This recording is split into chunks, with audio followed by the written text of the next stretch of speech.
ಪುಷ್ಪ 2 ಚಿತ್ರದ ದೊಡ್ಡ ಯಶಸ್ಸಿನ ನಂತರ ಪುಷ್ಪ 3 ಚಿತ್ರದ ಬಗ್ಗೆ ಅಭಿಮಾನಿಗಳಿಗೆ ಉತ್ಸುಕರಾಗಿದ್ದಾರೆ.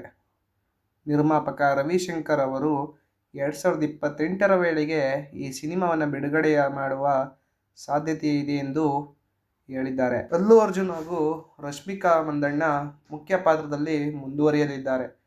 ಹಾಯ್ ಹಲೋ ಎಲ್ಲರಿಗೂ ನಮಸ್ಕಾರ. ನೀವು ನೋಡ್ತಿದ್ದೀರಾ ಚಂದು ಟಾಕ್ ಕನ್ನಡ.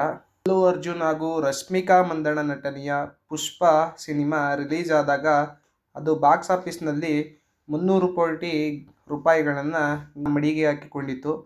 ಎರಡನೇ ಪಾರ್ಟ್ ಬರೋಬ್ಬರಿ 1700 ಕೋಟಿ ರೂಪಾಯಿಗಳೇ ಹಾಕಿತು. ಈ ಮೂಲಕ ಚಿತ್ರದ ಎಲ್ಲ ದಾಖಲೆಗಳನ್ನು ಮಾಡಿತ್ತು. 2024ರಲ್ಲಿ ಧೂಳೆಬ್ಬಿಸಿದ ಪುಷ್ಪ 2 ಚಿತ್ರಕ್ಕೆ ಈಗ 3ನೇ ಪಾರ್ಟ್ ಬರುತ್ತಿದೆ.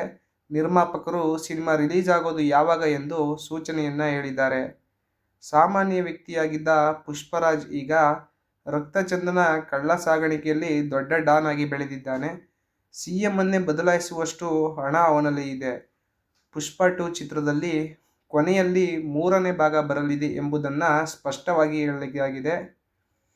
ನಿರ್ಮಾಪಕ ರವಿಶಂಕರ್ ಅವರು 3ನೇ ಪಾರ್ಟ್ ಶೂಟಿಂಗ್ ಯಾವಾಗ ಎಂಬುದನ್ನು ರಿವೀಲ್ ಮಾಡಿದ್ದಾರೆ.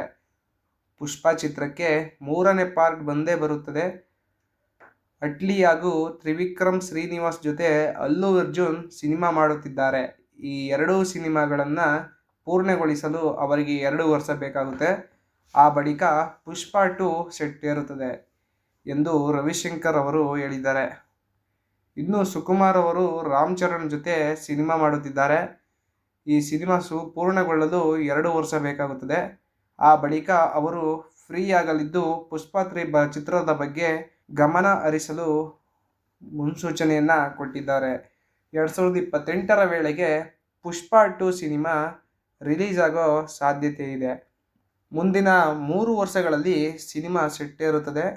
2028ರ ವೇಳೆಗೆ ಚಿತ್ರ ರಿಲೀಸ್ ಆಗಲಿದೆ ಎಂದು ರವಿಶಂಕರ್ ರಿವೀಲ್ ಮಾಡಿದ್ದಾರೆ. ಈ ವಿಚಾರ ಕೇಳಿದ ಬಳಿಕ ಫ್ಯಾನ್ಸ್ಗಳು ಉತ್ಸುಕರಾಗಿದ್ದಾರೆ. ಪುಷ್ಪ 3 ಚಿತ್ರದಲ್ಲೂ ಫಹದ್ ಫಾಸಿಲ್ ಅವರು ವಿಲನ್ ಆಗಿ ಮುಂದುವರಿಯಲಿದ್ದಾರೆ. ಮುಂದಿನ ಅಪ್ಡೇಟಲ್ಲಿ ಸಿಗೋಣ. ನೀವು ನೋಡ್ತಿದ್ದೀರಾ Chandu talk Kannada. Signing off Chandu.